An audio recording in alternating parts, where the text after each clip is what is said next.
നമസ്കാരം. ഭാരത് ലീവിലേക്ക് സ്വാഗതം. കഴിഞ്ഞ കുറേ നാളുകളായി നമ്മൾ ചർച്ച ചെയ്യുന്നത് SFIയുടെ കൊലപാതക രാഷ്ട്രീയത്തെ പറ്റിയും SFIയുടെ സംഘടനാ പ്രവർത്തനത്തെ പറ്റിയും SFIയുടെ ഗുണ്ടായുസത്തെ പറ്റിയും ഒക്കെയാണ്. പല വാർത്തകൾ ഇപ്പോൾ പുറത്തു വന്നു കഴിഞ്ഞു. കൊലപാതകമടക്കം പെൺകുട്ടികളെ ഉപദ്രവിക്കുന്ന അടക്കമുള്ള വാർത്തകൾ, SFIയുമായി ബന്ധപ്പെട്ട് കലാലയങ്ങളിൽ നടക്കുന്ന ഇടിമുറികളെപ്പറ്റി, കലാലയങ്ങളിൽ നടക്കുന്ന പ്രവണതകളെപ്പറ്റി, കലാലയങ്ങളിലെ ഇടിമുറികളെപ്പറ്റി, ഇങ്ങനെ വിവിധ വിഷയങ്ങൾ ഇപ്പോൾ പുറത്തു വന്നുകൊണ്ടിരിക്കുകയാണ്. ഇപ്പോൾ കലോത്സവവുമായി ബന്ധപ്പെട്ട് ഇതൊക്കെ നമുക്ക് പണ്ട് അറിയാവുന്ന കാര്യമാണ്. പക്ഷേ ഈ വാർത്തകളൊന്നും പുറത്തു വരുമായിരുന്നില്ല. എന്നാൽ ഇപ്പോൾ സോഷ്യൽ മീഡിയയും മറ്റു കാര്യങ്ങളും ഒക്കെ വന്നതോടുകൂടി പല വാർത്തകളും പുറത്തു വരാൻ തുടങ്ങിയതോടെയാണ് ഇത്തരത്തിലുള്ള പ്രവണതകളും മറ്റും പുറത്തു വന്നു തുടങ്ങിയത്. ഏതായാലും ഇപ്പോൾ കലോത്സവവുമായി ബന്ധപ്പെട്ട് കലോത്സവത്തിൽ വിധി നിർണയിച്ച വിധികർത്താവിന്റെ മരണമാണ് അവസാനമുണ്ടായത്.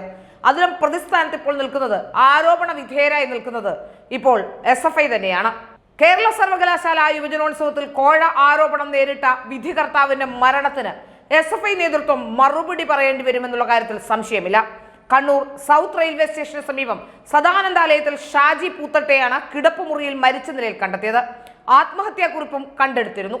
ഷാജിയെ യൂണിവേഴ്സിറ്റി കോളേജിലെ ഇടിമുറിയിൽ കയറ്റി SFIക്കാർ ക്രൂരമായി മർദ്ദിച്ചിരുന്നു എന്നാണ് മനസ്സിലാക്കാൻ സാധിക്കുന്നത്. തുടർന്നാണ് കൈക്കൂലി വാങ്ങി മത്സരവിധി നിർണയിച്ചു എന്ന് പറഞ്ഞ് പോലീസിലും ഏൽപ്പിച്ചത്.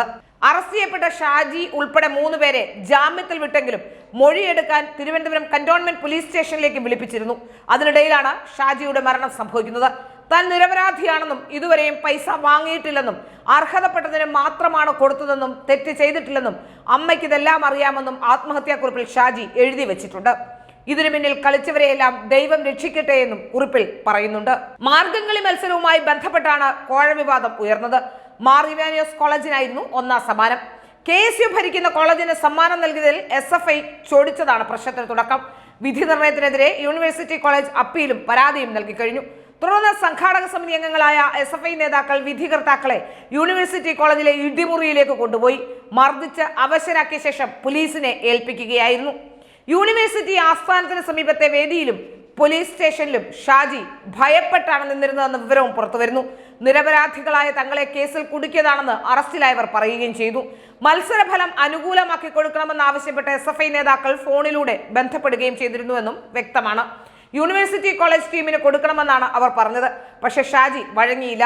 ജാമ്യത്തിൽ വിട്ടതിനെ തുടർന്ന് വീട്ടിലെത്തിയ ഷാജി മനപ്രയാസം കാരണം ബന്ധുക്കളെ ഇതെല്ലാം പറഞ്ഞ് അറിയിക്കുകയും ചെയ്തു. ഷാജിക്കെതിരായുള്ള കൈക്കൂലി ആരോപണം വാസ്തവവിരുദ്ധമാണെന്നും ചിലർ കുടുക്കിയതാണെന്നും ബന്ധുക്കൾ പറഞ്ഞു. നൃത്താധ്യാപകനായ ഷാജി സ്കൂൾ കോളേജ് വിദ്യാർത്ഥികളെ വർഷങ്ങളായി പരിശീലിപ്പിക്കുക ഒരു സ്ഥാപനം ചെറുകുന്നിൽ നടത്തുകയും ചെയ്തിരുന്നു. ഏതായാലും SFIയുമായി ബന്ധപ്പെട്ട ഇത്തരത്തിലുള്ള നിരവധി ആരോപണങ്ങൾ നേരത്തെയും വന്നിട്ടുണ്ട്. പക്ഷെ അപ്പോഴൊക്കെ വിധികർത്താക്കൾ അതിന് വഴങ്ങിയിട്ടുള്ളത് കൊണ്ടാവാം ഇത്തരം വിവരങ്ങളൊക്കെ പുറത്തു വരാതിരുന്നത് എന്ന സംശയം പോലും ഉണ്ടാകുന്നുണ്ട്. നമുക്കറിയാം, പണ്ടൊക്കെ യൂണിവേഴ്സിറ്റി യൂണിയൻ കലോത്സവവുമായി ബന്ധപ്പെട്ട് പറയുകയാണെങ്കിൽ പല യൂണിവേഴ്സിറ്റി യൂണിയൻ ചെയർമാൻമാർക്കും ആ ചെയ്യുന്ന നർത്തകിമാരോടൊക്കെയുള്ള ബന്ധങ്ങളും ചിലർ വിവാഹം തന്നെ കഴിച്ചിട്ടുണ്ട്. അത്തരം നർത്തകിമാരെ വിവാഹം തന്നെ കഴിച്ചിട്ടുണ്ട്. ഇത്തരത്തിലുള്ള കാരണം ഈ തരത്തിൽ കലോത്സവങ്ങളിൽ ഇടപെട്ടുകൊണ്ട് അവർക്ക് ഇത്തരത്തിൽ വിധി നിർണയത്തെ സ്വാധീനിക്കാം എന്നുള്ളത് കൊണ്ടൊക്കെ പലപ്പോഴും പെൺകുട്ടികൾ ഇത്തരം ചിലരുടെ കൈകൾ പെട്ടുപോകുന്ന പതിവുമുണ്ട്. നമ്മളത് കണ്ടിട്ടുമുണ്ട്.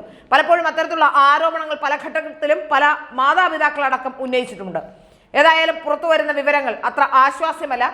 കല മാത്രമല്ല, കേരളത്തിലെ ക്യാമ്പസുകളിലെ എല്ലാ കാര്യങ്ങളിലും SFI ഇത്തരത്തിലുള്ള നിലപാടുകളാണ് എടുക്കുന്നത്. സത്യത്തിൽ ഒരു വലിയ ഇതിന്റെ കലോത്സവവുമായി ബന്ധപ്പെട്ട് ആദ്യം ഉയർന്ന ഏറ്റവും പ്രധാനപ്പെട്ട ആരോപണം കലോത്സവത്തിന്റെ പേരുമായി ബന്ധപ്പെട്ടായിരുന്നു. ഇന്തിഫദ എന്ന ആ പേര് അന്വർത്ഥമാക്കുന്ന രീതിയിൽ വലിയ രീതിയിലുള്ള പ്രശ്നങ്ങൾ ഈ കലോത്സവവുമായി ബന്ധപ്പെട്ടുണ്ടായിരിക്കുന്നു. അത് പുറത്തു വരികയും ചെയ്തിരിക്കുന്നു. അവിടെ കലോത്സവം കാണാൻ പോലും KSUക്കാരെ പോലും കാണിക്കാൻ, അല്ലെങ്കിൽ ആ കലോത്സവം കാണാൻ എത്തുന്നവരെ അടിച്ചോടിക്കുന്ന സ്ഥിതി വരെ എത്തിയിരിക്കുന്നു എന്നുള്ളതായിരുന്നു ഏറ്റവും പ്രധാനപ്പെട്ട വിവരങ്ങളായി പുറത്തു വന്നത്. ഏതായാലും SFI എന്ന് പറയുന്ന ഒരു വിദ്യാർത്ഥി സംഘടനയെ കലാലയങ്ങളിൽ നിന്നും പടിയടച്ച് പിണ്ടം വെക്കുന്ന കാലഘട്ടത്തിലേക്കാണ് കാര്യങ്ങൾ നീങ്ങിക്കൊണ്ടിരിക്കുന്നത്. യഥാർത്ഥത്തിൽ ഈ സംഘടനയെ സത്യത്തിൽ തുടരാൻ അനുവദിക്കരുത്. ഇങ്ങനെയൊരു ഈ സംഘടനയെ നിരോധിക്കുക തന്നെ വേണം എന്നാണ് സാധാരണക്കാരായ ജനങ്ങൾ ആവശ്യപ്പെടുന്നത്. കൊലപാതകം അടക്കമുള്ള കാര്യങ്ങളിൽ ഇത്തരത്തിലുള്ള കുട്ടി സഖാക്കന്മാർ ഇടപെടുന്നത് കൊണ്ട് തന്നെ കലാലയങ്ങളിൽ എന്ത് തരത്തിലുള്ള ധാർമ്മികതയാണ്, അല്ലെങ്കിൽ ഏത് തരത്തിലുള്ള പ്രവർത്തനമാണ് നിങ്ങൾ നടത്തുന്നത് എന്ന ചോദ്യം കൂടി പ്രസക്തമാവുകയാണ്. SFI എന്ന് പറയുന്ന ഈ വിദ്യാർത്ഥി സംഘടനയെ നിരോധിക്കേണ്ട കാലം തന്നെ അതിക്രമിച്ചിരിക്കുന്നുവെന്ന് പറയാതിരിക്കാൻ കഴിയില്ല.